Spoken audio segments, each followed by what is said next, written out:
Merci, merci, merci, merci, bien-aimés dans le Seigneur. To pesbino mote, mote, mote, mote lisusu, mote katikati o mabota wabino. To komi lelo na tangu wapi to lekaka na mission na biso oyo to bengi bosolo na cuisine. Bosolo na cuisine ezali bongo mission oyo wapi to lakisaka manso malekaka katikati na mission na biso ya bolambi. Bongo mkola lelo to zali na numéro 4. Ndeko Igo to na numéro 4 kuna je pense. Numéro 5. Numéro 5. Voilà, to na numéro 5. To ko ba représenter bino bandeko bazana biso na régie pour pesa bino d'abord mbote. Bongo to le kana ko ba koleka na manso ba koleka Ndeko Igo antenne mboka yo. Oh merci, merci, merci papa. Papa na biso Alpha, merci à Solo. Merci. OK, antenne ezali pa na yo présenter biso to moni ozali na batukuna yebisa biso banani wana ozana bango. Oh merci à Solo. Awa nazali na bana na biso mibale awa na gauche pe na droite na ngai les deux to yebi ezali vacances. OK. Allez ezali vacances alors pourquoi pas to profiter to benga bana na kati ya studio. OK. Bana nde bazali fitir ya lobby. Bana weskize mingi bazo ba anglais mais bayo ka lingala mais ba bingi na anglais. Alors na linga banda na oya zali na loboko na ngai mobali po ya zali ya mukolo akoye ce so kombo na ye et puis voilà quoi après to la oya loboko ya mwasi. So young ladies, we are today in this kitchen, so I will ask you to introduce yourself. I'm sitting by you, young lady in my right hand. Hi guys, my name is Tegra. Hi, my name is Tia. Yeah, my name. Batibala ba makasi tozoka bango te bandeko wana na biso to ba komo na ngoma nani pa ba ko sala ni lelo katikati na sisi biso. Tell us exactly what you doing and your names. What are you going to do in the kitchen today? What you going to do in the kitchen? You need to speak aloud. What you are doing in the kitchen, why you are here, and what's your name. I said again, my right side. Go ahead, my lady. Hi guys, my name is Tegra. So we're in the kitchen today with Tia, and we're going to teach you guys a few tips to cook and a few secret recipes in the kitchen. Oh, that's lovely. How are you, Tia? What you are doing in the kitchen? What you are doing in the kitchen? The cameras there. Introduce yourself. Let's go. Hi, I'm Tia. What else? I'm here to cook, to show you a little bit how to cook tomato sauce. Okay. And hi, I'm Tia. I'm going to show you How to cook tomato soup. how to cook tomato soup. Great. Okay, malamu mingi na moni bandeko bazana studio na biso kuna lelo to yambi ndeko Igo ya mebliso surprise na bana relaxation na 5e émission na biso ndenge ni to kolamba soupe aux tomates avec 5 sortes différentes na salade na ndenge ni to kolila soupe aux tomates moni mbaleleka ki ndeko na biso tanga oza micro yemo ko yebisa biso o eleka ki dernièrement ezala ki sauce aux tomates mais lelo to na soupe aux tomates yango bongo ndeko Igo tozongisi maloba mpona oleka koyeba komonisa bandeko bazana biso elongo katikati na radio télévision Congo Mokristo maloba mboka yo ndeko Igo. Oh, merci mingi papa Alpha. Tozali awa na bandeko na biso ya basi awa tolingi to banda. Young lady, up to you now. The game on you. Switch on that fire. Yeah. Azali ko pelisa moto pona to banda kolamba. Tozali pena Tia ya awede biso pe susu pona biloko mike to senga mo biloko so ba aide ezali vacances. Donc tu introduis bana. So moto ezali awa atopelisi moto de tozali wana tozali kolamba tomate soupe. Donc ou bien soupe aux tomates. Okay. Après sikoyo tia moi mafuta, you put a little bit of oil, two tablespoons of oil. Yeah, don't worry, just pour a little bit. I will let you know where to stop. Go ahead, stop there. Cook like a mama or grandma in back home. So I a little bit mafuta awa ache mafuta donc ache mafuta na zungu. Stop this because this one is a little bit fat. Ache mafuta na moto kuna donc il faut que vous un peu mafuta et comme moi moto bongo simo akocha be ingrédients peut-être si mané akocha be ingrédients. Alors the next step, this is red onion. Yeah, oh, also red onion. You put a little bit red onion in there. Put a little bit inside. Yeah, inside all. Pour it together. Yeah, red onion. You stir. Yeah, well there is a little bit wood spoon, about wood spoon here. Yeah, that's the bottom there, yeah, please, yeah. Okay, start to stir it. Oh, what you say? You bring it here, bring it here. Okay. Is that one azocha? Onion okaka. Onion wana azocha onion, azo stir onion. Oil is a onion blanc. Okay, bien Spanish onion. Net bien en Spanish onion. Leave it all this Spanish onion de kekuna.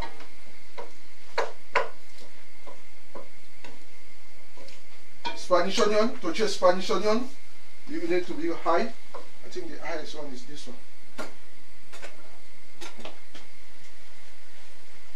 The highest one, this one. Down, this one will be the highest one. Okay. Yeah. Cross it here, switch off that. Okay. Bon. Donc, totiki etoka. Totiki biloko etoka mwa muke, ebela mwa muke. Donc, ngazo balwa ezo bela mwa muke totiki yango wana etoka. Après, toye oyo tozo tia oyo ezali céleri. Toche céleri. Toujours même distance, faut tika yango etoka, ebela mwa muke 3 à 5 minutes. Oyo ezali lik, toche na kati. Oyo ezali carotte, ba carotte tokataki déjà to sokoli, to kati to sokoli, toche lisusu, toche na kati. Serre na biso aza toujours pour tourner yango. Donc, il faut faire 5 minutes ou 6 minutes pour tourner. Alors, il y a des tomates purées. Donc, tomates purées, tout le chango, il y a cadre, il y a 2 cuillères. Il y a et ça, après 2 cuillères, il y a soupe, il y a tomates purées, il y a moyen de ça. Donc, il faut qu'on tique toujours etoka. Et puis, il faut qu'on mette ça. Et qu'on dit toujours qu'on met là. Donc, il y a un azo balwa wana musuzu azoko kosala musala. Voilà. Yeah, that's okay. Yeah. Tomate donc, faut pas jeter, donc faut utiliser nyonso. Donc on va utiliser. Donc awa ekei. Yeah, yazo côté toujours ko balola. Donc asa ça boulot makasi ko balola. Asa boulot makasi ko balola.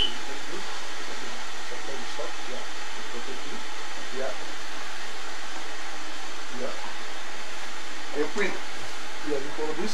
Il y a un azocha paprika, ache les bits paprika. Voilà. Ache oyo ezali mix. Il y a azocha kuna oyo ezali pilipili. Il y a banika, pipi banika. Il y a oyo ezali coriandre seed.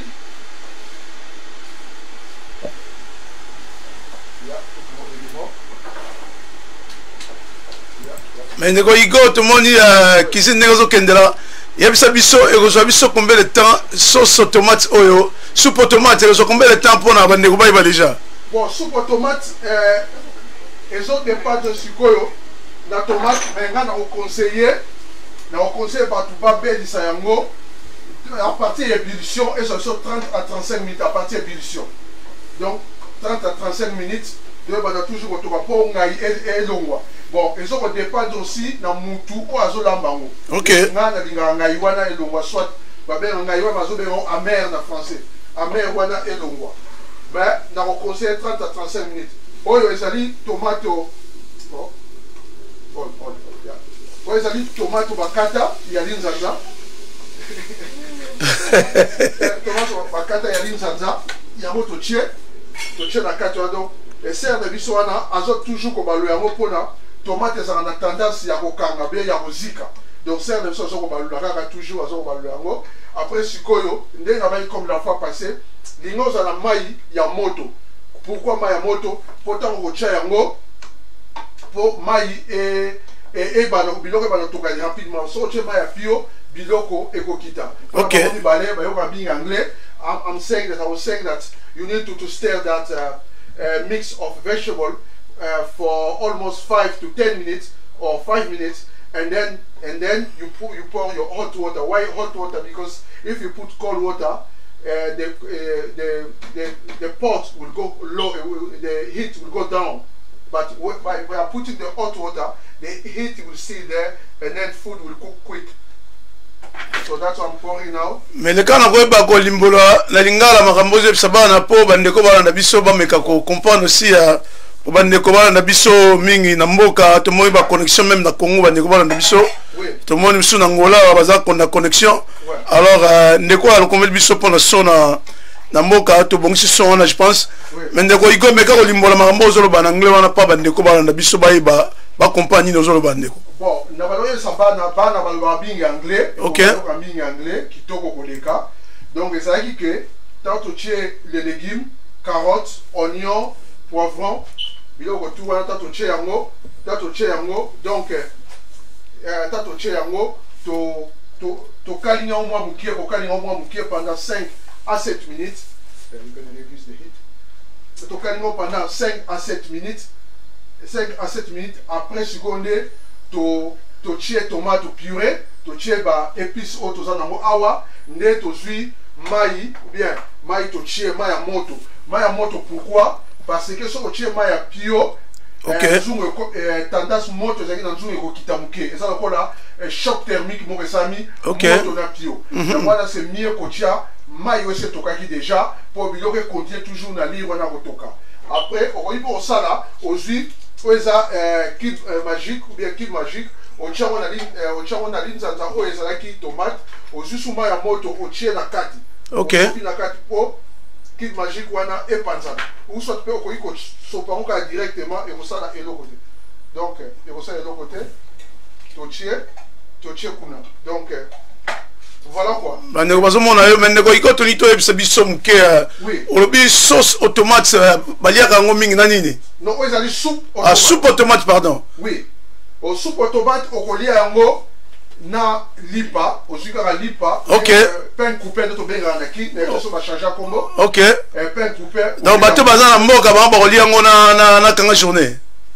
Oui, au collier yango nde mwana ndenge zali nde mwana na lipa, au collier yango pe na eloko tout. Bon, tant que sila na relaxa bino, biloko nini to koyi ko sala pour être au na soupe na soupe automate. Donc on a biloko tout pe nous on a gâteau na lipa tout na mikate non nyoso ni ko le yango o le no yango.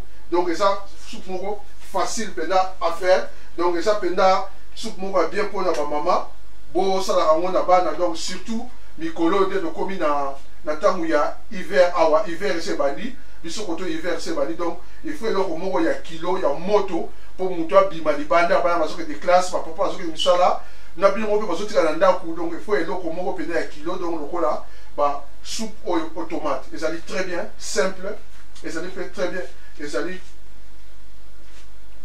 dit simple et puis ça dit simple et ça dit facile voilà donc ça dit simple et ça dit facile il y a osala il y a moto osala bidon ozuma to ça on a bana awa donc tout ça on a bana donc tout ça on a bana donc ça c'est facile pena ya facile donc et donc il y a dire égalité donc au bandi na huile na yo huile au huile au peu oignon céleri poivron nyoso na kati au stir de au kalinga mo mukie au kalinga mo mukie ndenge sert ça là au kalinga mo mukie au tomate purée au kalinga de 3 minutes après au tomate il y a des au ko utiliser fresh tomate donc tomate ba buki na jardin au katakata au tchango directement à buki na jardin so il faut lingi au ko tomate ngo au tchango na four au tchango na four au tchango na ba garlic biloko tout au tchango na four simande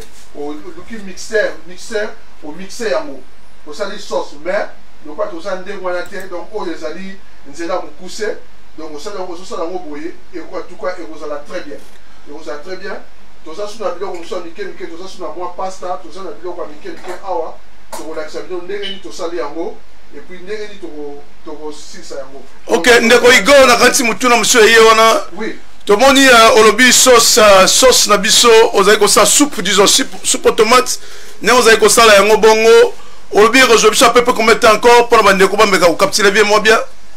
Bon normalement to chango ezwa 35 minutes. 35 minutes. 35 minutes à partir, il y a ébullition. Ok, à partir de tout, mais ce qu'on a tout le monde, il y a 35 minutes, il y a soupe. Obi, au Rosala, on a marqué, il y a 5 salades. Différence, on a retrouvé, on a une. Bon, différence, on a dit soupe, on a 5 façons. Dans 5 façons, différence, on a dans 15-20 minutes. Donc ça, on a 5 façons, on a 5 façons. Normalement, on a façon 10 ou 15 façons. On a mais d'abord, on a la façon de on a 5 façons, comme dans le premier cas, que dans 40 à 60%, il y a un secret, il y a cuisine. Donc on appelle ça 5 façons les lots. Donc 5 façons, ça on a 5% ou 50%. Donc dans ça, on a l'acceptation d'étape par étape. Il y a tout est arrangé, on a l'acceptation en haut. Et puis pour la bonus, on appelle ça 3 salades. Il y a un salade dans les colonnes. Et puis on a 3 versions, il y a mapa. Il y a la soupe. Donc c'est déjà, et donc on a 5 façons, il y a tomate soupe. On a 3 façons, il y a mapa. Et puis on a 3 salades. Donc en tout cas, maman, ils appellent et c'est mon mini. Mais tu as une pression quand même dans Bandeko, qui sont dans la cuisine, dans la cuisine. So pas qu'on peut se pression à Bango. Guys, can you tell us what do you think about the soup? What you're learning today? There, tell us a bit. So far, what we found out is that tomato soup can be eaten with a lot of things, not just bread and pasta. You can eat it with other things as well, and it's good especially around the winter because you can bring it to school. It's also good for going to work because it can warm you up as well. So tomato soup has many ways than just. That's very good. What about the other girl? We want the other girl as well to tell us exactly what is feeling. Neko iko so go bonga mapola ne utomone na camera malamu. Voilà. Now look at the camera. Tell us exactly. How we make it, how you think about tomato soup, everything. It's fun to make and easy. Good to eat. Good to eat. It's good to eat. Yeah. Okay, but the smell. What do you think about the smell? It smells delicious. It's delicious. Okay, neko igo malobo mboga yo so go continue ko expliquer bandeko. Bon, dès que vous avez bana ba ucho lo ba bino mo la di bana donc essayer vous allez essayer moi bingi ba maman. Vous allez effort comme ba bana na cuisine ta bozo lamba. Voilà. On va soupe yo, vous ko solango en famille. C'est-à-dire mo ba zo kata litungulu, mo kata poiron, mo zo kata ndembi, mo zo kata tomate. Mais to mo bandeko bele bazolanda ndeko igo to mo lokola ndeko dira ndeko Elizabeth David ndeko David Kakina Lutumba epesi na service traiteur to mo ndeko na biso Caleb Kakozi a partir Kishasa Zolanda to mo pe bandeko na biso ndeko Rebecca Daniel ndeko to pesi bango kolobini na lobo ni o sabango bandeko de souvent connecté. En tout cas, merci, je suis très ému de joie d'être dans le poteau, très ému de joie aux alliés qu'on a dangaï. Makamoto aux alliés qu'on sala n'a pas nsingi kiaku ezali penda ya bien pour na biso nyoso. Moni ezali pour na biso biso bien boyebi. Ndeko tala kamera kuna yo tala ngaya. Non, on est comme et parce que Makamoto aux alliés qu'on sala n'a pas kiaku ezali ya bien, ezali kakate que non. Ceux qui bandent sont dans le lien à balabala mabete. Service traiteur personnel cadre collier na biso toujours vivre dans pour na reliatie mais collier so faire partie na biso. Donc na mosenga babatu nyonso oyo basa pour ça va y kolia en tout cas émission ya kitoko ya kolanda yango yo na chaîne na biso mokiso soit olandinga na YouTube na ngai Igo Kodia donc Igo Kodia ndeni komo na ezali YouTube so beti ezali wana kolia ezali nécessaire na biso pour passer avant de côté il faut aller. Professeur avant de côté sabana il faut aller. Moi na poizo mayele il faut aller. Ba maman so ba po bota malamu il faut aller malamu. Ba na po baza bakola il faut ba lia. Donc biso tout sengeli to lia. Donc émission ezali émission malamu. En tout cas, tout ça l'effort tout souma yango et puis tout ça toujours attentif na mazali koloba. Mazali koloba ezali makamoko ezali déjà prouvé scientifiquement. Donc tomate soupe nous ezali ko sala ezali tomate moko ya bien facile, ezali peu rapide et puis ezali comment cheap on call ezali moins cher. Ezali moins cher. Na relaxa bino deuxième eloko to kolela yango to bengi awa to bengi yango garlic bread. bien lipa anai comment du père anai ndeko avant que na relaxa biso ba présentation biloko tolela yango mais tolingi to tuna ndeko musu batuni question ba ndenge nini yo chef Igo lati teni na ya ba cuisinier bana balati teni te ko limbola ndeko nini bon c'est bien exemple tout le monde malamu je vais dire ceci na bandaku toza biso toza na ba bana baza ba teni ya cuisine te. Donc, il y a un gars dans sa cuisinier, c'est normal, mais pas dans ma époque. Maman, quand on a maman ne azo na ban, papa na ban. Le gars ba week-end dans l'Afrique, papa a l'embarraté. Pourquoi papa besoin de la démocratie? Pourquoi papa un dimanche au sud pas dans la bien avant longo. C'est ça, il y a un boy ba na uniforme. Donc ba na besoin aider parents na chandabu. Donc signification en c'est que ba na en vacances, besoin aider parents. Donc, mes parents peuvent être papa, pour bien avoir démocratie pendant d'abord nanda. Donc, nous sommes papa dimanche mongo, aujourd'hui bana, bon ça la soupe oyo. Na pas si bino yango, maïe le bozo yango, changer en bolingi. Comme ça yango yayo. Voilà les raisons pour lesquelles bana badati bateni boite. Ok, merci Nazu Antenne awana studio de Nabiso. Je pense que boyo kindeni chef Igo Ameriko Limbona Nabiso. Les autres vacances na radio télévision comme Christo biso pesa na bino o ezali ya malamu mingi koleka bongo lelo to ba ki kolakisa bino banso boze kolanda biso de partout ailleurs o bolanda biso ndenge nini basala ka soupe automate dernièrement de koko lakisa biso o alakisa ki na biso awa sauce automate mais lelo to comme na soupe automate o mona zo sonelo kwa ndenge mo meza biloko ba différent bandeko bazaki na studio lundi passé bandeko manda bandeko na biso tangu fone ba mekaki sauce automate o lelenge ni za kitoko kasi lelo awa toza na soupe automate to kolia yango lelo na kati ya studio na biso radio Congo Christo bandeko boza katikati na studio te boko rater un problème ya te bolanda recette bon na ndenge nini recette o ezali kolambelama awa biso toza to déjà solo o ezobima na cuisine na biso o ezokotela ti biso awa katikati na studio numéro 2 awa na radio télévision Congo Christo radio télévision Congo Christo ezali studio na bino o wape lobelaka toujours makambo na nkolo mais pourquoi pas kolobela oyo etali makambo libumu eza nango so important makasi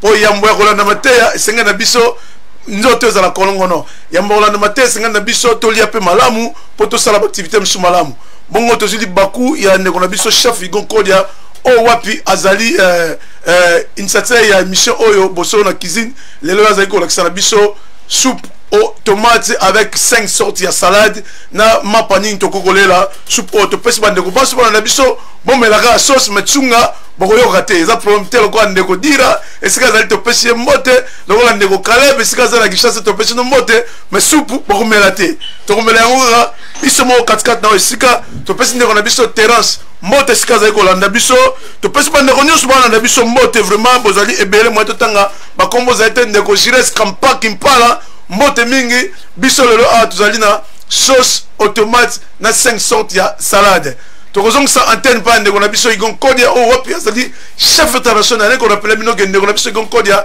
yazali chef numéro 1 na hôtel oyo ba beng Shelbourne to bi Shelbourne ezali 5 étoiles alors pour la rosala chef numéro 1 na étoile 5 étoiles ezali nsakate donc ndeko azo pesa maele na ina bandeko bansa o bazolanda émission na biso bosolo na cuisine ali ba maman na biso ba lolenge ni to ko kolia lolenge to ko contrôler po biloko kolia peso kolia ngo malamu te ebomaka bongo ndeko Igo tozong si antenne katikati mboka yo bongo kolekana ko ba kolakisa biso présentation ya ba salade présentation biloko nyos o sali katikati na table na yo mais tozong si d'abord maloba meka ko limbola pa bandeko nyos bana na biso ndeko OK ah ndeko zali ko mona ser na ngai be mwana na biso azali ko bakisa deux tables ya vinaigre na kati ya soupe poto meki tomate ngo eza un peu donc eza un peu sukali donc loko eza sukali faut balancer yango atie des spoons ya vinaigre na kati donc c'est un peu sukali yango atie des tablespoons ya vinaigre OK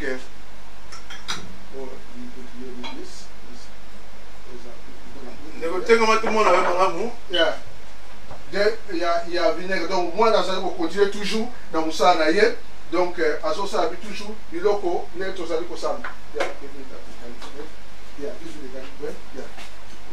OK maintenant total la présentation salle na cascade na table na yo so go présenter biso exactement bon awa tozali na oyo mwana simbi ezali garlic bread garlic bread donc garlic bread basa ngondeni garlic bread idée ezali nini idée ezali que net nakin mapa osomaki mapa ole lipa yango te ekozala mapa ya baka 200 so ezalaka ipaka so ezalaka toyebi te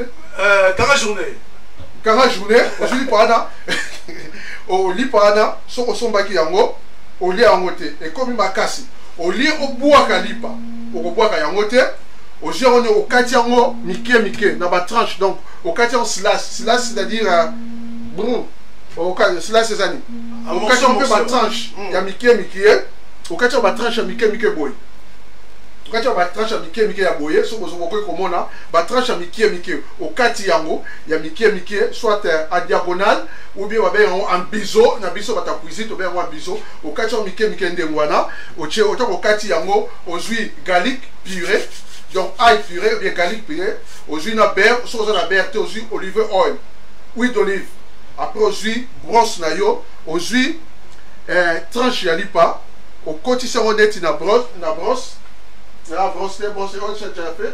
ou bien ozwi lutu ou bien brosse oza na brosse te otia yango boye oningisi yango donc na kati awa ozali na huile ozali na ou bien beurre melt butter beurre fondu na garlic okotia pe ata baherbe persil bien eloko nyonso olingi otie ozwi brosse oza na brosse te ozwi ata lutu ozopakola sikoyo lipa nyonso après soki opakoli mapa batranche nyonso ya mapa okataki otia yango na four ofourre yango donc ofourre yango na four pendant 5 à 10 minutes ekokauka ekoma un peu gold brun ekoma un peu chocolat donc lipa ebeli yango wana ya liboso awa toza nango awa donc wana okoki kolia yango na tomato soup awa oyo ezali lipa pe ekaka lipa totie batranche moko likolo eza lipa ezaka lipa tokati bien de même lipa totie yango biloko na likolo ya lipa wana biloko oyo nakoyebisa bino lelo te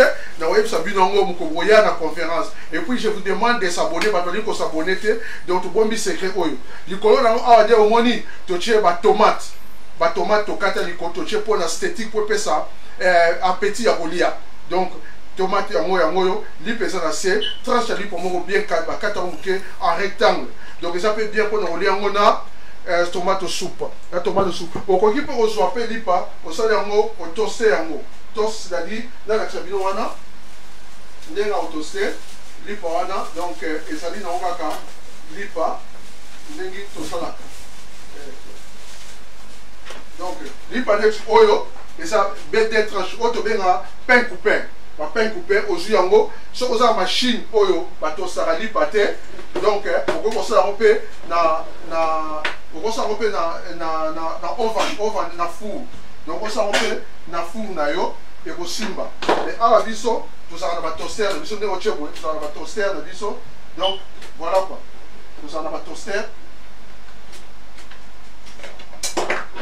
tozalaka na batoster na biso donc ekosimba nango kaka donc na batoster bon otia yango boye oyo kosala yango 30 secondes au moins na lipa ekobela donc ma sœur aza toujours na kotourne soupe po eza na tendance ya kokanga donc so totali bien ekomokoma makasi tobakisi mwa mai toujours mai ya moto pourquoi po nini ekita te température ya supu ekita te donc lipa oyo na oza deuxième fois ya lipa mpe nde eza nango ndenge wana okoki kolia yango kaka directement okoki kolia yango kaka mpe directement ndenge wana eza kaka mpe lipa ezala kokatana te donc okoki kozwa mpe kaka lipa kaka pain coupe ndenge wana mpe olie yango ozaka pain coupe nde eza boye otie mwa beurre olie yango directement eza kaka te mpo otie yango na machine oyo mpo lipa ebela ekoma tos te okozwa mpe lipa kaka pain coupe ndenge ezali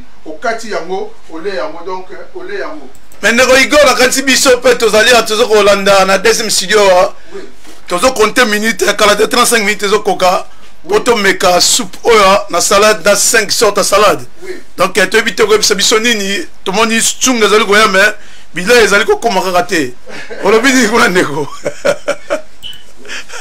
ok pesa biso 10 minutes dans 10 minutes tokoka na biso tokoya na biloko yango dans 10 minutes tokoya na biso na biloko yango donc dans 10 minutes Voilà, bien aimé dans le Seigneur, to pessimito le sumbote na bandeko ba koti siko na kati na radio télévision comme Christo na émission to bengi bosolo na cuisine.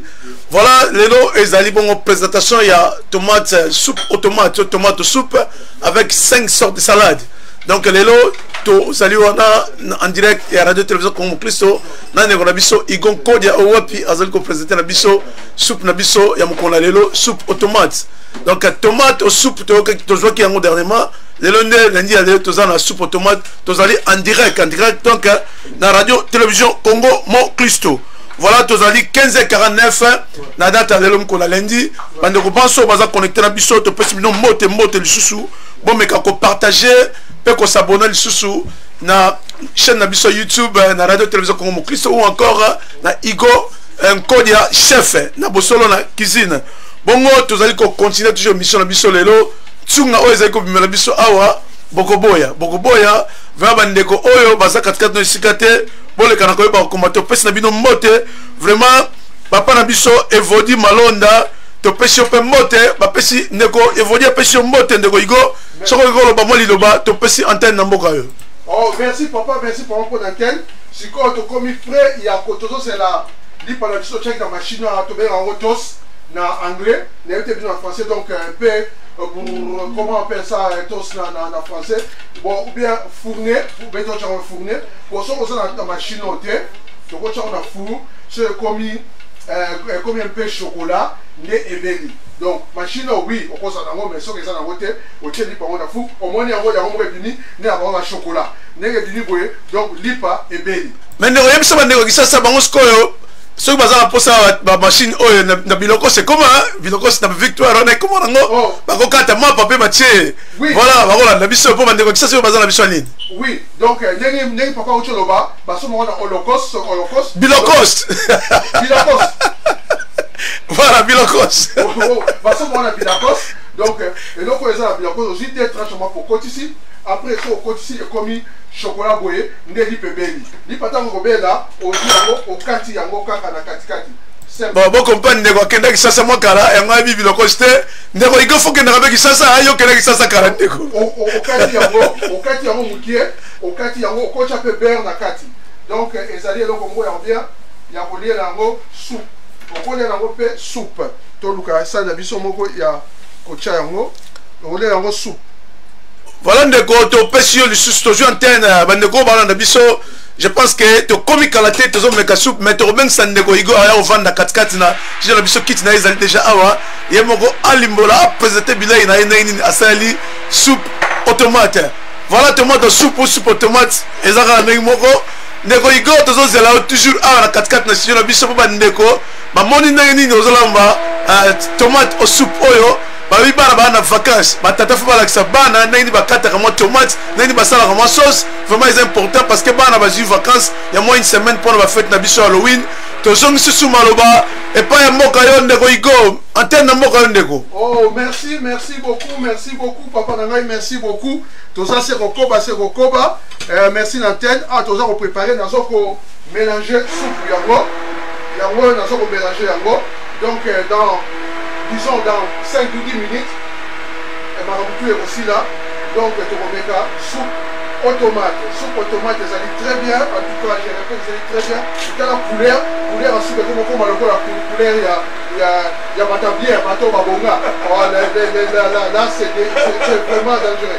Couleur en soupe, ce qu'on me remet, zone sur couleur en soupe, couleur en soupe, comme le voit Mato Babonga, on dirait, oh, le Kourani.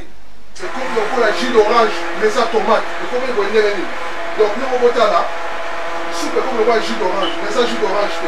Donc, ça va débit. Bon, il y a 8 ans de rosandé. Donc, soupe la mission à moi, comme déjà maintenant, nous avons mélangé en haut. Ah oh là là, soupe comme le va. En moi, les alliés sortent première marque. Rosa première numéro, ça numéro 1. Donc, tu vas changer en haut. Donc, ça. Peut-être que magie noire, c'est comme ça là. Magie, c'est quoi, il y a cuisine, comme ça là. Magie, il y a cuisine, c'est quoi, et comme ça là. Donc, c'est numéro 1, c'est qu'on est en mode. Donc, soupe, c'est numéro 1. C'est numéro 1. Donc, soupe, c'est numéro 1. Yango, c'est numéro 1. Donc, c'est numéro 1. totikili otande ko soko si banda dia ko keno ko klasaka na studio na biso kuna ko tsaka déjà porte ko mekela yango kuna nyoso problème ya lite papa na ngai tozo koya pesa biso 5 minutes to koya biso nyoso to meka soupe na biso soupe numéro 1 to ko meka yango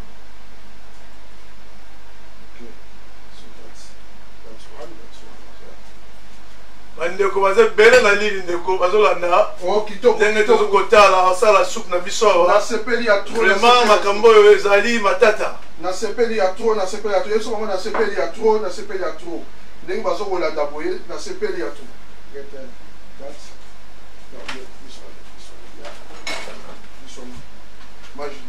voilà nga mpe na déplace na ye na studio na biso awa ye na cuisine côté awa ndenge soupe ezosalama awa je pense que makambo oyo eza matata. So, how are you doing here? Tell us. What do you think about the sauce? What did I think about it? Yeah. So, basically we're here stirring the sauce because if you don't stir, all the vegetables, the leeks, and the celery and the onions will become stuck together. So you need to keep stirring it to make sure that the mixture doesn't boil. Okay. And then you take a bit of the syrup from the mixture. So you're going to do that next time for me then? Yeah. Make sure you learn properly. So tell us exactly here, what do you think about the sauce? Tell us exactly. Are you going to do that next time for us? Yeah. Are you learning properly? Are you sure? Okay, je pense que I learned my memory. I learned my memory. You learned my memory. Good to you. Okay, Ndeko. Je pense que tout le monde peut entendre ma solution qui là, vraiment le bon quand même Igo. Merci à toi. Auto ça, tout ça comme la sou. Donc karaté. Et numéro 1, numéro 2, yangoyo. I get 1 spoon. Numéro 1 ou numéro 2. So we need little bit this for number 2. You have a little spoon. You can reduce the heat a little bit low. The heat, make it low heat. No, yeah. Numéro 2, okay. This is little bit vegetables. Number 2, yeah. Put it here. This is number 2. Right here. And this is number 3. You can pour out and show you.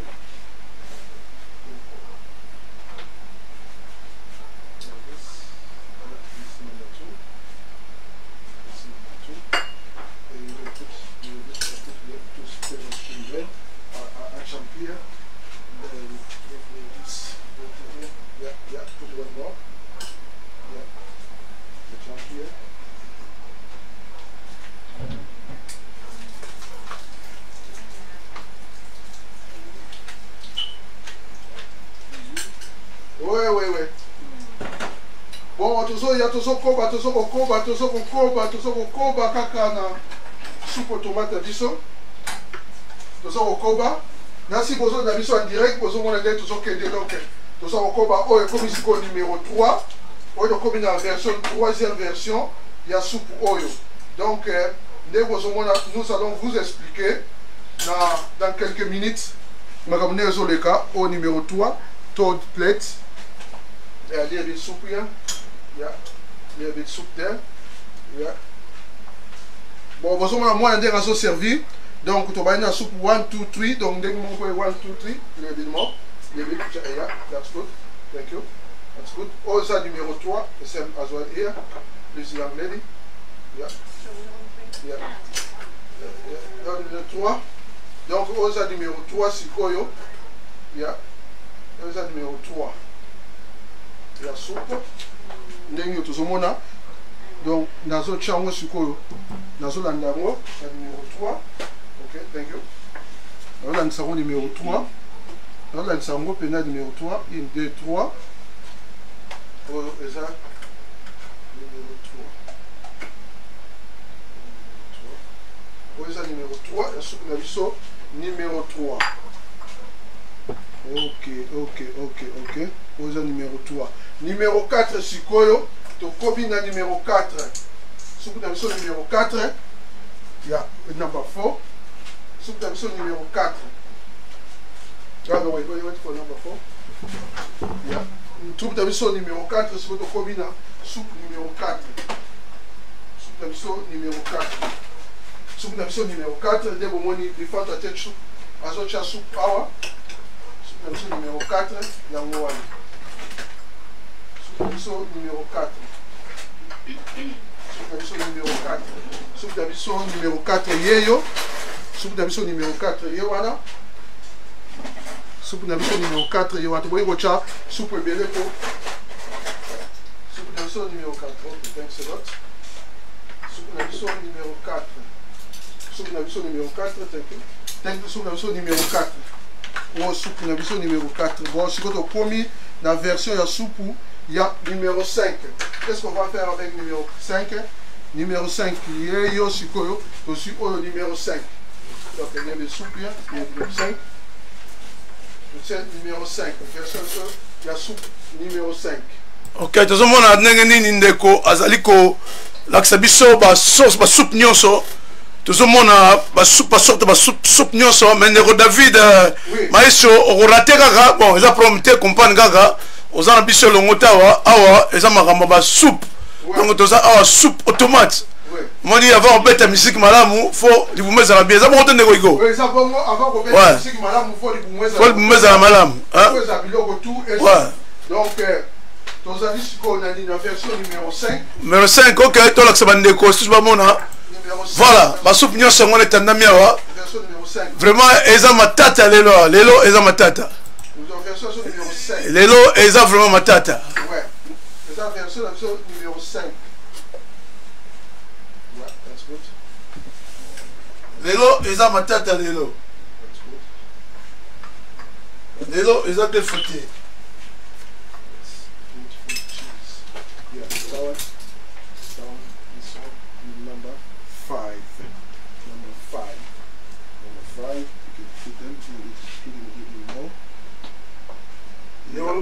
Explication,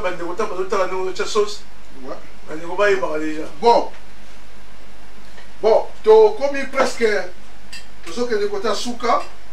Donc, ma soupe est aliwana. Ma soupe est aliwana. Ma soupe est aliwana. Tu as dit la soupe numéro 1, dans la soupe numéro 1, numéro 2, numéro 3, numéro 4, numéro 5. Donc, Sikoyo, tu as dit la map à Awa. Moi je pense que la présentation de les amalamu ndeko nakati ya studio kuna nakati ya studio ce que ko le kala nini za mbona que deuxième studio la biso oui comme ça na biloko to meka ya awa na biloko moko ndeni to ko présenter bandeko na biso comment nyonso makoleka katikati na studio na biso ya radio Congo Mon Christo comme ça ndeko so ko mema wa soupe na biso déjà awa oui pona to meka ko classer bien awa oui na kati studio na biso ouais ndengeni tolito yamba menande ko la biso ba soupe na biso awa nyonso soupe numéro 1 soupe numéro 2 to meka ko tia yango pour te présenter yango ndeko yakala moko comme ça to yeba ndengeni ya ko classer ba soupe na biso awa lelo na mkonda lelo seconde ko memela biso ba soupe nyonso awa voilà tozo yamba soupe numéro 1 soupe numéro 1 na numéro 2 voilà soko ya la biso yango awa voilà soupe numéro 2 Hop, numéro 1. Oh, numéro 1. Numéro 1, tu sais, awa. Voilà. Numéro 2, awa. Oui. Ok. Les lots, ils ont ma tête awa. Ouais. Au numéro 3, numéro 4. Négocier beaucoup nettoyer malamu, na c'est un pona. Ok. Au numéro 3. Numéro 3. Au numéro 4. Au numéro 4. Voilà. Comme ça, quand on a la biso biloko a nyonso. Et puis, les lots, ils ont ma tête les lots. Numéro 5. Numéro 5. Numéro 5. Numéro 5, voilà. Numéro 5. Oh, numéro 5. Oh, numéro 5. 1, 2, 3, 4, 5. Oh, la salade. Il y a la réponse sur la salade. Voilà. Ah, lélo. Lélo dans ma tête, lélo. Ok. Salade mususu yeyo. Bon, tu as là, on ne peut pas limbo la malamu. Ah, on peut tous avoir mapa yeyo. Ah, là, voilà. Après ça, on est dans la mingi, on est dans mukio. Ok. Ah. Les deux ma tata, ne bon me la rappelle, me la soya, ils ont promis bon. Ils ont faute na bisoté. Tu es la deuxième cuisine na bisowa, tout le monde en nini, ne colis sa mote, na misa fit pas si bino mote, bino pas sur na biso. Voilà, oh ba garlic. Garlic bread na biso to chawa. Donc tout le monde nini ni na bisoto ndia. Les gosses là revendent la ligne A, la studio na biso. Yo moko ya kolimbola malamu. ya ba lutu lelo to mix bandeko na nini masolo za awa les a des photos voilà oyo tozali en direct ya radio télévision Congo Christo na émission biso to bengi bosolo na cuisine eza bosolo na politique ta bosolo na cuisine voilà tozo benga melande ko na biso bana na biso baleka maleme kuna pona caméra baya te bana yoko ya ndeko bana bakokende comme ça yo ya eko makamna yo mais ba lutu ndeko le cas maleme soko le cas na sio biso vanda comme ça to yeba ndenge nini to koyeba ko voilà ndeko na biso ya vandi ya grand chef cuisinier merci voilà ndeko yeyo oh malaki na makusha kuna yeyo ndeko merci voilà sikoyo to komi awa ya mo ya kubanda to persona ndeko mbote bon ni papa congratulations ndeko excellent to moni vraiment musala ozeko sala excellent mais persona ndeko mbote ndeko kuna bayeba ndeko iko chef iko azali nani oh merci bandeko chef iko azali moko wabino bien bon webi ka biso tout bon ko luka to komaki pona mboko Irlande yo nazo ki chance na ça qui cuisine na kuta ina anglais moko boye ya Sunderland na boss la été dommage que qui parent kufa il peut qui mentor na yo peut senga on sa boulot yo mais il faut y ça à dire donc na arrêter ya kufa père on a kufa azaka jeune c'est pas peut-être dans âge moi kufa donc nazali igoko nazali chef na na Irlande donc voilà en bref OK voilà na kati bolandi ndeko na biso igoko ya avant na Irlande oyo wapi azali géniteur émission de beng bosolo na cuisine ndeko skoto ntoyeba o introduire biso biloko oyo to kulia nkona lelo to ebito banai na émission numéro 1 to komina le 5e numéro tala bande komeka ko limbolo na bango bon le to komina numéro 5 les 3 premiers numéros ezali kaka ndenge nini ya kosala ya ko préparer biloko ko bomba biloko na ndaku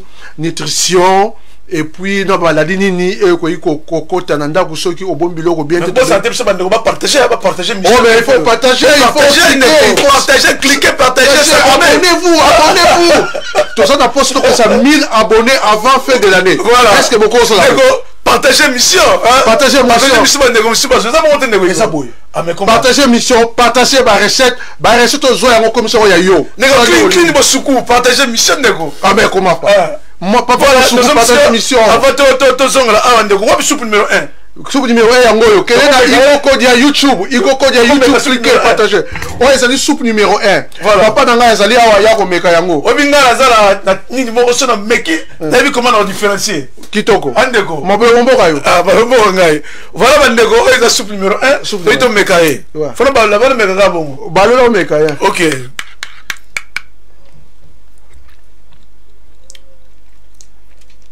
attendez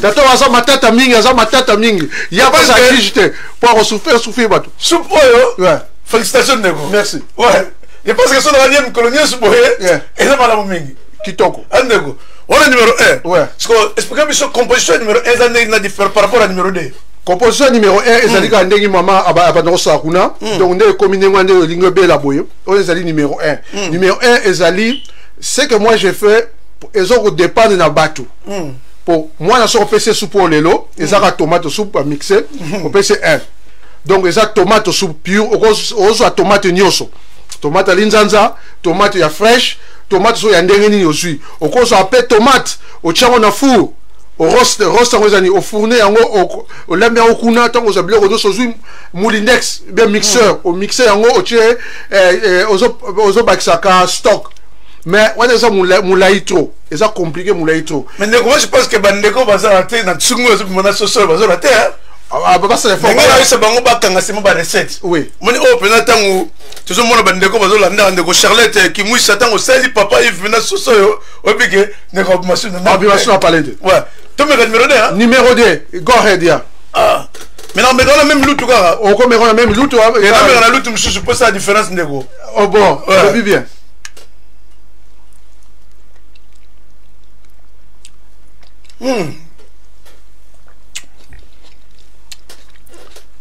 Nego. On a bien chef solo. Merci. Merci. Bon, numéro 2 Zalini, numéro 2 Zali continuité à numéro 1. C'est-à-dire quoi? Nakati anda kusolo lambaki oyo lelo au mixer yango lobi so pesa au moins na loba ozopesa ngai eloko moko. C'est-à-dire qu'est-ce que j'ai fait? Na kati ba les légumes mususu en bournoise, bien en petit dé, bien en dé ou bien en petit cube. Na français na cube. Na ziango na tiango awa, donc automatiquement soupe échanger à les légumes tout au lingi. Pour na bana wale apena les légumes te, au tiango na kati au kati au miko mixé yango, au tiango likolo awa. Donc soupe est comme numéro 2, puis na kati wana na baxi un peu beurre ndambu, moins ndambu à beurre, donc automatiquement oh ça na beurre, oh ça pur. Ouais, on a senti une différence par rapport à la soupe numéro 1 et la soupe numéro 2. Ouais. On y a ce bazar ta famille mon famille mon tomate. Sauce tomate. Donc oh na voilà donc automatiquement changé. Mais nos classes c'est important hein. Mais bandeko va la laisser bazo sur la recette au fêlé. Donc pas partager mission bandeko pour profiter. Pas profiter et surtout abonnez-vous chez Abonnez-vous. Abonnez-vous. Il faut qu'on dise YouTube simple. Ou comment on c'est bon. On a le troisième go ahead numéro 3. Ah. OK tu sais même ouais, OK tu sais. Numéro 3. Numéro 3. Ah, d'accord, miso. Azo robega sauce numéro 3 na ba soki et là on est à 4 sur à côté. Mais numéro 3? Oui. Azo un peu kilo par rapport au numéro 1 à 2. Ah bon? OK, ça c'est bien. Voilà. Bossolo la cuisine. Bossolo la cuisine. Numéro 3 là on te sali. Numéro 3 awa azali un peu na beurre de robaki to tie sikoyo tomate cendré tomate oyo ba yita yango na rayon soleil na moi ba yita yango na moi to tiango awa automatiquement goût na ye échanger ya za lokola komi na tomate ya fraîche tomate linzanza na cendré tomate donc tomate ba yita yango ba yita yango kana moi to tina kati na mo beurre donc échanger automatiquement goût échanger tomate oyo na ba maison minene o somango cher. Ah bon? Tomate ezali recette ya ba grand maison au cher. Différence aux la kaka ke tomate yango to. Bon, tomate ye wana ba sa yango ba tiengo awa. Donc ye wana to cha ba pira kango be comme ça on mousse comme ça on relier pe boy. Mais awa siko to travailler pendant 2 jours. Donc on a pas travailler tomate 2 jours na comme ça on mousse na tiango na frigo et sa température mo bien mné na tia awa. Donc ça na travaux et côté awa. Tomate soupe au na maison minene. La maison minene soupe on est to te roboyer. Heureusement à partir de 9 € à 12 €. Mais bandeko bana ça c'est la mission de Calais bazon na mission avec ça. Oui. Tomate bazo moi. Oh tomate ezali ça la tene. Parce que nous on ba aussi tout ça ba maison minene. Ba tomate on partout ndeko. Et ça tomate mais ça cendré tomate. Et ça nango ça tomate moko. C'est comment anglais. Tomate ba aussi na moi. Bon tomate ba aussi on a moi. Voilà. Na moi. Parce ça on ndere nini. Ozu tomate plomb tomate on habite plomb. Bon, tomate un peu allongé. Tomate un peu allongé au 4 en 4. Au 4 en 4. Donc 4 en 4, au tient un peu du sel, au tient na pilipili, mais pilipili ya bindele. Au tient du sel. Pourquoi mungwa? Mungwa ana ekobimisa mai rapide na tomate. Après au tandia on débat d'arabikedi na village. OK. Autant de battre d'habiter dans le village. Au tigre on a moi tant au kausa yango eko kauka. Sore kauki. Pour bomba yango il faut kauka peut-être kauki. C'est pas belle dans la vision hein. Zoma bandeko bakakila lutumba bateri princesse, ma fille de promesse, bandeko ma gloire, bandeko baze belle. Ah, fille de promesse ça ina comme ami na ngai. Na Facebook. Ouais. Fille mère de promesse. Ndeko tozo wana côté. Tout bon, 4e soupe bien. Bon, OK. 4e soupe ezali automatiquement babengaka yango minestrone eza na italien eza italien minestrone origine ya soupe ezali soupe ya pauvre ezali soupe ya pauvre ça dit quoi origine je dis bien origine yango ezali soupe moko ya pauvre eza dormi d'hier nde tolobaka na français le dormi d'hier ça dit quoi olambi biloko etiri mwa mokie na bwaka yango oboyi kobwaka yango alors basala yango sikoni basali soupe ya tomate léger. Parce que soupe à tomate. Parce que ndambu ya biloko neti likayabu ou bien ndambu ya carotte, na carotte, na courgette, na céleri, na partager. Ça très bien. Na céleri, na carotte, na oignon, na sauté yango do na kalinga na pasa ndambu lalaki. Exemple ya que maman uti musala boya ke deko ebembe, tanga zongi elo olamba ezati na ndauto comme 20 heures. Alors na 20 heures wana maman za na 200 g pasta. Ah ça 500 macaroni, macaroni 200 g macaroni Asana carotte moko, asana oignon moko, a kati asali tomate, soupe au tomate. Rachel en Angleterre a dit que prom et tomate ya mbouma. Bon, madame, oui, à loger. Merci de Rachel. Merci Rachel. Rachel, comment? Sali. Rachel Belgique. Belgique, Rachel, bon. Donc, pourquoi je disais, aussi tomate wana au tio au sang. Donc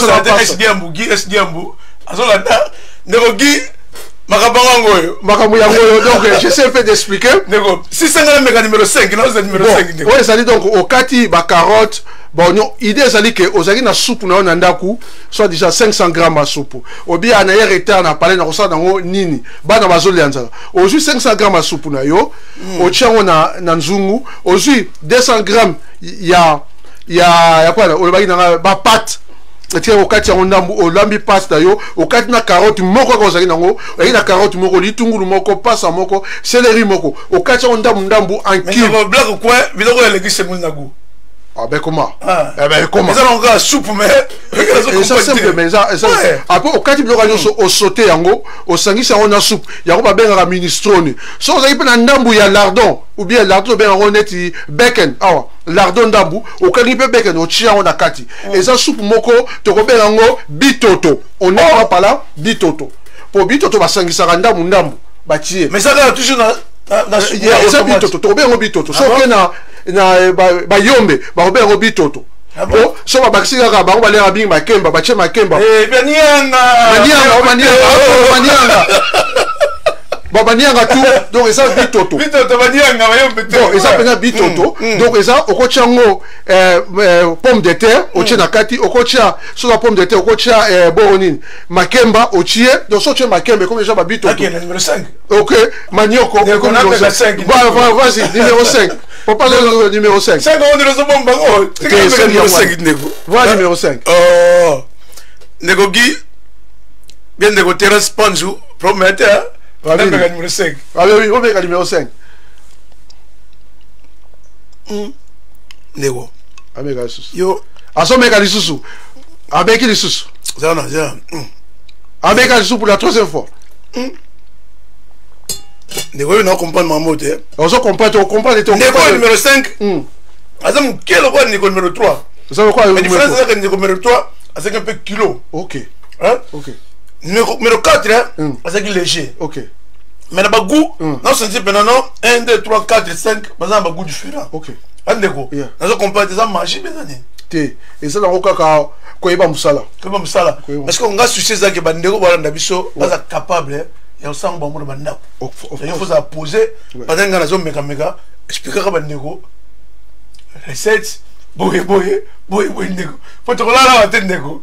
Et puis ça bandeko sauce monsieur ko yasi me kozala nini to programme monsieur kozala nini. Te programme ko ya nango tozali awa bo tozali awa pour to expliquer bandeko to kabula ba connaissance. Oh yoke musika. Oh merci molante. Ah mais comment il faut expliquer bango ba soupe oyo nyonso ba kolia on a biloko oyo tata. Est-ce qu'on bandela ko bande sur numéro 1? Mais qu'est-ce qui va pas? Qu'est-ce que mais nga itende nga tsunga ne so bomanga ya ko wena okende bondeko. Ça va calme, ça va calme ndeni ba tsunga bondeko. Bon, oyo ezali garlic bread. Ezali garlic oyo ça na France. OK, na soupe numéro combien? OK, na soupe nyonso. Et oyo da sali boye pona ya sake. Lipa ate kauki bandeko na boza na kin o boza nda lipa ate Elisabeth David a bozo raté lipa ate kauki ko boka yango tie dira bozo raté petit ngai donc elonga ni ba donc lipa ate kauki ko boka yango te solution côté ce soir maki oyo ozini pa o kauka oyo lo baki so ikanga libumu o kati yango la journée kanga libumu te o kanga journée de yo kele ça kala kala ta ba wenda bon au carré journée au kati yango slice donc kati yango en diamant en dialogue ou bien quoi au tie au jus garlic ça ail banika au jus sur ça la beurre au comme ça fondu au service de garlic au service na eloko to lingi soit na ba herbe au service na ba herbe mususu au tie yango donc pona au tie lipa awa au tie on lipa awa au pakuli yango et puis au combien on a four donc lipa oyo ekauka ko boaka yango lisusu te ko donc ça va passer remba yawa to mixer pas soupe ah mais pas ça faut mega soupe quand même pas ça sous soupe Ah, mais femme, mais soupe. Mais biso to ça be. Ah, on compte l'émission quand on met soupe. Soyez bienvenue, papa pasteur. Soyez papa pasteur. Papa pasteur au sango. Remba au sango. Remba au sango. Mais quand même soupe là, le rôle de senior quand même. Papa pasteur Remba au sango entre parenthèses en masco. Quoi? Pour y ba kena yebi malamu ko leka. Ne on continue maintenant. Ah bon. Donc on s'agit li pa na kati. To suis comment? Aïbanika au sangi sango. Na combien le lipa ya ai na mateka pakola et simba. Oh. Oui. Il y a Azuli quel lipa à cause s'appelle lipa ou ya peine coupé à cela mais bien te. Il faut lipa ou lala ya makasi comme makasi. Donc lipa ou baliba buaka li susuma pa wana te. Mais on va se mapate hein. O kati o mike ayi pena banika o sanisa on a parcouru après au tumbi on a fou. Après au tumbi on a fou 3 à 7 minutes et comme golden brown et comme moi chocolat au bimisi yango rolé on a biloko tout. Deuxième version, et ça qui lipa oyo. Lipa oyo, et ça n'a pas lipa to benga na kin pain coupé. Pain coupé. O to benga slash bread en anglais. But on va anglais slash bread. Aussi yango machine à l'accès binoza toast. Au tchao na toast waso comme un peu brown l'accès chocolat. Au bimisi yango kati yango au lait yango tchao moi beurre likolo au lait yango. Tout compé. Au ko zora rappé. Pain coupé wana au tumino yango te. Au tchao moi beurre au lait na on a soupe. Donc ma padio so na ngo zoa salaire yango oyo misatu oyo ezali biloko penda ya solo ya hôtel ya restaurant. OK. Oyo na tchaki na soupe oyo soupe numéro 3 na soupe numéro 5 to salara yango ezali ninte omoni lipa oyo ezali kaka genre ya lipa oyo to tchaki mais ndeko mona chocolat bo chipe ni likolo la lipa oyo to tchaki likolo bon oyo na tchaki likolo oyo ezali ba ingrédients na yo sabino te bo s'abonner oyo na conférence ba romona yango bo so ko kisi 1000 abonnés avant fin de l'année. Maman Elisabeth, David a mis Pambola Mandeko. Amen. Vous n'avez pas Pambola les sous pour la collecte. Donc, ezali lipa kaka neng oyo pain coupé. Normalement, na musala to tizara brioche. Brioche est un peu cher. To tizara brioche, to tche biloko na tche likolo. O na tche likolo esa vrai biloko ya rolia. De ma gloire biloko la maman ngoya. Vrai biloko rolia. O esa la tche bala kala ta ibse biloko sel maman. Ya ngoyo. Ou bien so ba lingi elbele a contacter na numéro na voilà. O siko ezali wa tomate no kati ba tomate mike. O na restaurant. De konta ozolo batinga na. Konsi ezali nini? Mutu fo ayeba eloko ni nazali kolia. Donc tomate to tche likolo ezali pour la symboliser que ozo kolia tomate soupe. Et ça on a bamboka na ba village so ba bomini yama mutu de bacha ngo likolo ya ndaku po mutu azo kolia amona ki nazo kolia nya ou bien poso na ye bacha ngo na mir po mutu ye ba ki nazo kolia similiki comme ça mama boy et ça ndengo so ba bomini yama na mboka na ba village ah bon ce que tomate on change likolo tomate yango yo si ça tomate OK esa tomate soupe. Donc tomate ça que on so ça tomate so ça qui vegetable soupe na cha vegetable likolo tomate pesa en veg mais na cha signe ya veg o ezali on a lobby ezali ka ke na yo ça doit boya conférence ou soit so beaucoup qui 1000 abonnés abonnez-vous Igo Kodia YouTube nazawana bon bon ya bongo se kobima bo s'abonner alors yango ezali awa bon to leki awa to komi na ba salade. Pourquoi chaque fois si j'ai fait quelque chose dans sa salade je vous en prie tolia avec équilibre. Tout ça est équilibré et ça va tout les arranger sur bandérenité. Tout ça est un peu équilibré. N'habitez que faut les salade de microonionso. Non. Nous avons des problèmes dans notre communauté. Et ça dit problème au sérieux. Je crois partout n'a biso ba immigré, tu as problème dans la communauté. Tu as problème à Rolia. Problème à Rolia na fo biso ne to tacler yango. Oui, biso monsieur to chance te ba vie ba ya kala na critiquer communauté na fini bangote, ba pesi biso chance oté. Ngai nazali awa na papa Alpha to sa musalo yo to éduquer pe communauté na oyo to koki na cadre ka ya éduquer communauté donc biso tout rose à côté mon côté.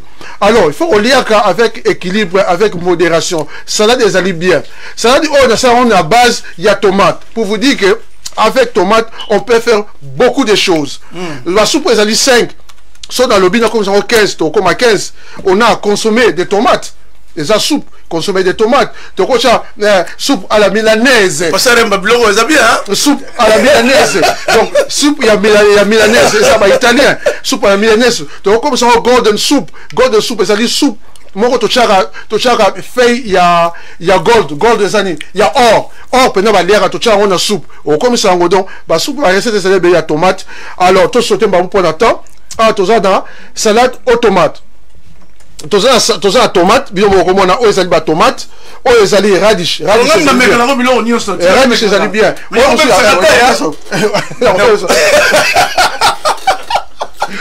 papa na ngai yo leki bango eloko posani na biloko nanga tu bavinaigre yali nakobosana te nga na bala ndeko soki ozolisanga biloko nyonso omulaka libala ndeko eza bien mare akonoza ya bien mare opesa ta ya bien omoni biloko tu ezali oyo ezali bavinaigre na tie toujours nazo kobalancer. Donc balance faut ezala oyo ezali radis soko le yango ebande eza ko eza na goûter mais na kati soko mwa pilipili donc avec da bien na vinaigre donc vinaigre yali oyo eza na ko ba légumes oyo eza na courgette ko le ya mubesu to pourquoi sur la courgette mubesu o le ya mubesu kati yango mike kati yango o tayango pena mike loko la lame ya gilette donc o le ya mubesu oza na radis oza tomate den no ba la fois passé ngai cuisine nga et de capable plus de 5 éléments 3 à 5 pour reconnaître un bon cuisinier. Cuisinier à l'âme, la robe, il a tout bien miné. Ah, ça c'est bien 7 de 3, 4. Il y en a même fait la tine là qui s'est vient la mission. Le président Félix, comme on l'a dit. Nengi vient, le mec vient comme président. Vient George Weah, le mec vient. Je vous salue, je passe à président George Weah, le mec mouton et biko beta balle. Attends dans ma banga, ou bien na ciment, à beta balle. Donc, ça c'est que pour la mamalamu, il faut s'en bien que ça 12, 15, 3, 4 et qu'on bien bien. Donc, oyo ezali yangwana na tie mwa cheese mwa muke pembe ezali cheese eza cheese eza cheese mwa muke cheese oyo eza mpe na mwa ngai ne papa zo bakakoma munene akoma munene te tout est calculé mwa ngai wana na vinaigre ça passe to ye awa oyo na sala yango na be yango rustique na sala rustique pourquoi peut-être oyo c'est un peu élégant mais na chango mwa rustique parce que ko aider ba mama ezaka ate bututu ayebi ko dessiner mais tant que dans classe mutu so ma casse na dessin mais mususu akwa ko dessiner te donc oyo ezali lokola mutu mwa yebi ko dessiner oyo ezali rustique oyo ezali eza carotte eza tomate oyo batumba yango na moi et puis les leaves oyo eza matiti et puis toza na mwa olives eza wana tout osangisi yango tochango likolo na tomate na oignon donc ya misa te kopesa na meka so c'est na meka katindeko. Ok, patini ngana za avana meka. Yo zo msenengini. Kitoko. Zana meka ndeko. Yo meka. Vas-y. Ndeko. Boso na cuisine faut meka. Faut meka, mais faut la vérité.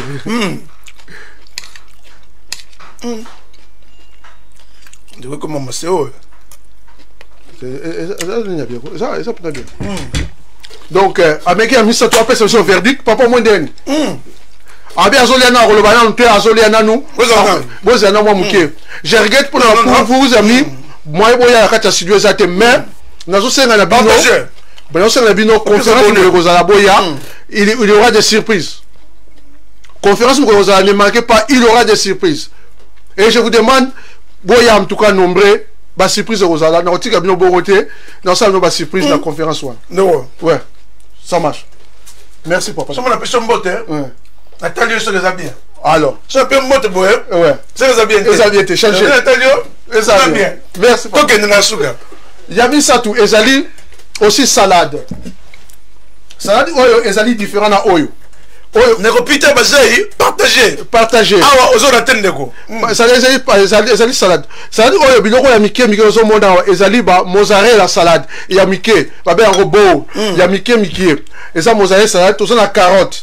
Toza pe na tomate, toza na olives vert na noir, toza pe na radish, donc na chango na vinaigrette. Donc tout ça ezali balancé, ezali équilibre bien, ezali balancé, ezali ba tomate. Donc le romo a cher ezalité, ça coûte pas. J'ai fait mes efforts, là on a des ingrédients mo ya muke na sala yango et comme à niveau et commis. Donc maman papa esquisse ezalité na ba palais o te biloko eza cher te, biloko o eza cher te. Carotte écoutera 1 kilo carotte ça 99 cents. Donc carotte semoule kwanga taba de maza bien. Biloko bien na kusali na maman moko lobi papa dans un problème na ndaku bana basoko kolia biloko pas ba voisin bazolia biloko ba voisin te.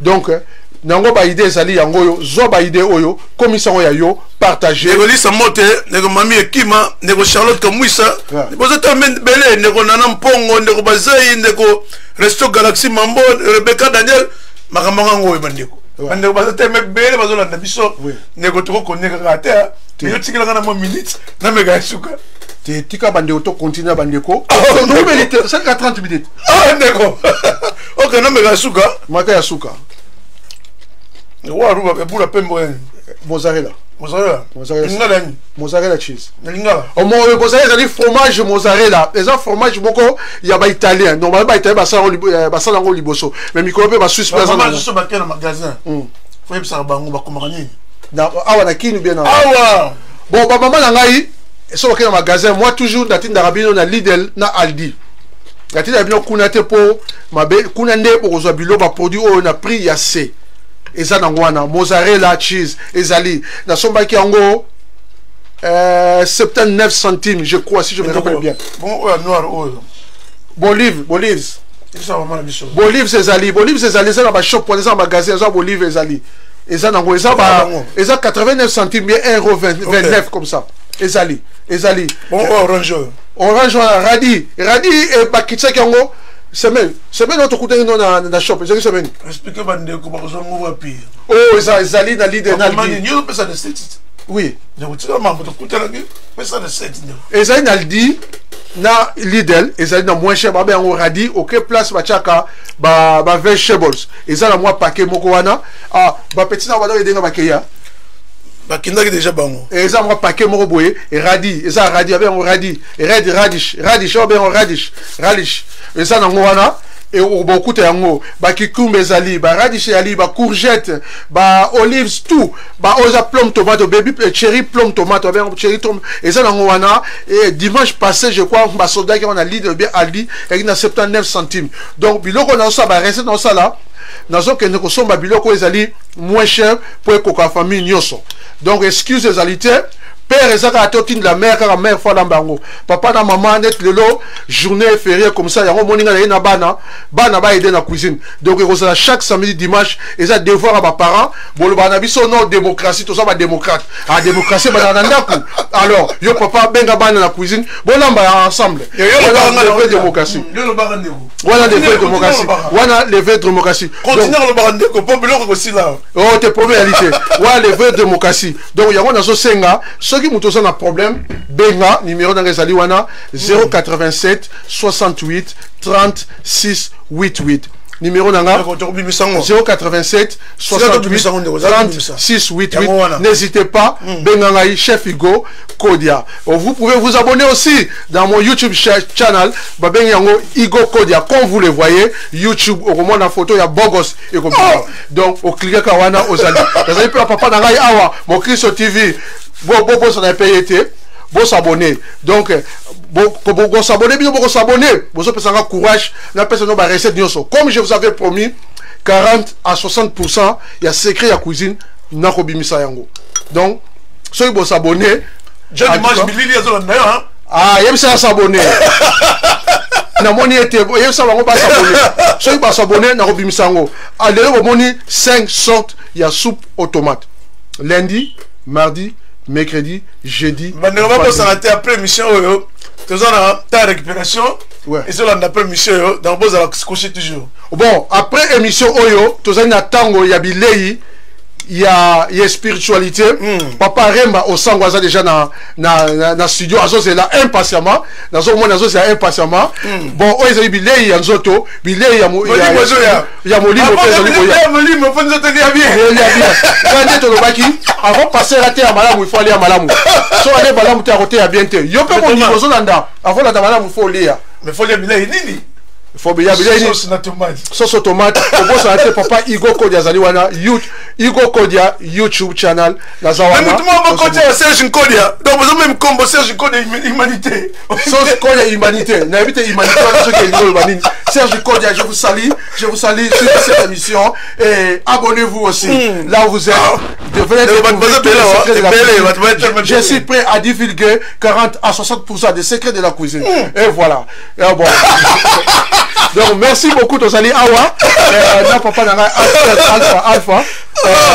Donc voilà quoi. Na bosanité pour na bosanité na sepeli en tout cas na sengi merci mingi na papa pasteur Paul na Clonalkin na bosanité pété l'ami des collèges de DIT papa Augusto na bosanité félicitations congratulations et ça qui j'étais ngana yo mo yebi na DIT mais merci beaucoup ba flambeau bende de cet ennemi to fidai makambango je répète encore papa Paul merci en tout cas ndenge opesa un espace na yo na loba en tout cas et pour nanga ezaki j'étais très ému de joie au tikelinga podium na loba na sakola sango merci mingi papa Auguste aussi merci mingi na sepeli pe na ba maman oyo ça toujours que na soura na sepeli lundi prochain tourliani na sepeli pe na ba maman oyo basaki négociation oyo bakene pas passer bakene ko loba na ye apesanga podium merci les mamans moi je vous aime toujours je vous aime tant. Ce que vous avez fait, c'est ça qu'on appelle l'amour. Et je garde ça ici. Vous avez pris des risques pour m'appeler. En tout cas, ce n'est pas donné à tout le monde. Merci, que Dieu vous bénisse. D'abord, pour Blabino, après Sabino, 7 sur 10, Ngaïmoko, 12 sur 10. D'abord, pas 2 points à venir. Ngam n'a pas pas Ngam n'a pas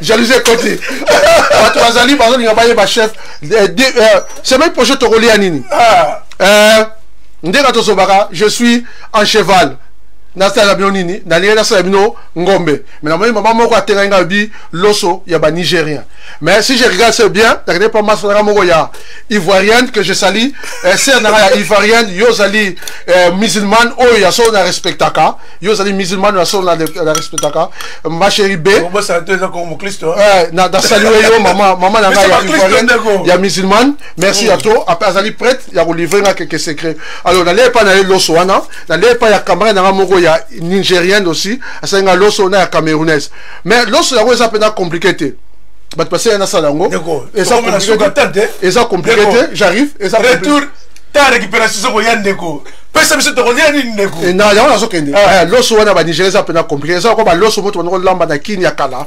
bulai si je me réfère bien et ça ka loso ba tiango moi ko changer moi couleur moi mukie et puis bah tiens épices non moi misuni okay. Alors ma version dans ça bino to ko benga yango à la Kodialini et ça l'osso ba Niger soute to baptiser yango à la Kodialini donc mon est Kodia l'osso comment pardon l'osso comment l'osso à la Kodialini ou bien l'osso à la congolaise mais dans quel quoi et vous avez bientôt bengo à la Kodialini pour te banane à changer qui yango donc changer au mouké donc ne manquez pas lundi prochain l'osso à la Kodialini et vous en a marché. Ok, merci.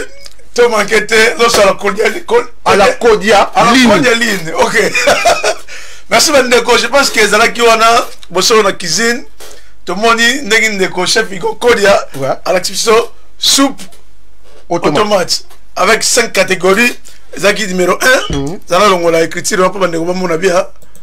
Bon comprendre biso mo ba technicien biso mo nyonso soupe numéro 1 là c'est bon moni oh Zaki un peu léger soupe numéro 2 numéro 3 numéro 4 bien comme ministron et puis numéro 5 to mekina bilo nyonso awa je pense c'est malamu ndeko bo s'abonner bon mon ba critères nyonso na zo chaba recette nyonso bo ko la ba papa to ba maman dans les ndeko Zaki na cuisine ba na biso bo mona bango na si minga lo be suite ndeko et to ko be na ba na te ba mona pe ba ba pesa au revoir.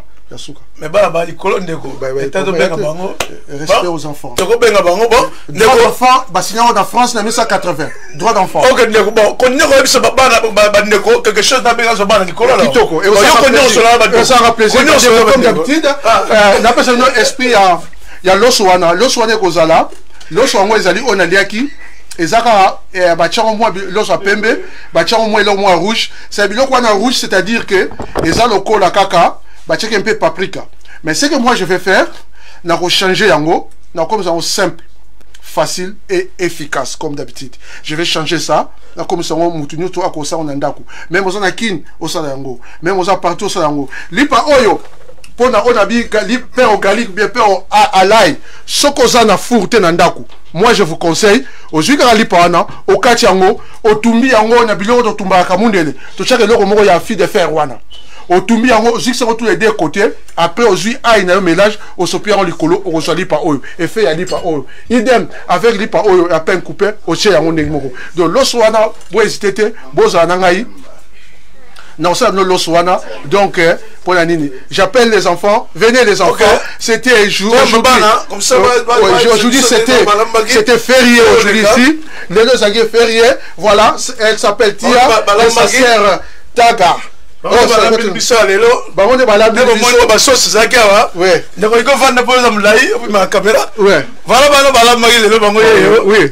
you have to say something. Well, say to them, I love you, whatever you want to say. How do you find the soup? Now I was there, just briefly talk to them, greet them first, and then let's go. Take us to start. Yeah, there we go. And so the soup, when we made it, it was pretty easy to make, wasn't it? And it smelled really good when we were making it. Okay. We had fun making it, didn't we? Yeah. Yeah, and we put all the vegetables in, so it's very healthy. It's good for school. And your dad. Make sure next time you do it for that, yeah? And Tia was helpful. She put all the soup into the bowls and the cups, so she did a great job. Yes. Very good. Okay. Merci beaucoup. Voilà les enfants qui ont fait le service. Je demanderai à tous les papas, mais je vais vous supplier, chers parents, c'est la démocratie maintenant, soit disant c'est la démocratie. Le week-end ou les journées fériées, veuillez appeler les enfants et vous préparer ensemble. C'est bien aussi comme ça d'éduquer les enfants, de préparer ensemble. You have some fun. Please do that for me. I love you guys. I see you next week. Don't give up. Be there. Subscribe. Hugo Kodia, YouTube. Please, ça, like, abonnez-vous. Like, comment. Bon commentaire. Vite, zo commenter, nana mpongo, zo commenter. Bon commentaire. So la ole incline bo soku dire mon penti ya Elisa moto bo commenter. Bana bi bo commenter. So commenter to zo na biso mbongo te. So bo share to zo na biso mbongo te. Ba bo share ka ba tuba sa nini. Bala ndeza monter. Parce que so ko boya aboya ko share to ko commenter quand to zo mbongo. Rien, biso la communauté. So c'est la communauté. OK, voilà c'est comme Christo. Pour rester branché. Ta récupération zonga. Récupération zonga. Abonnez-vous, Hugo Kodia YouTube, abonnez-vous, Bogo Sazana, cliquez pour me faire plaisir. Je vous aime tant.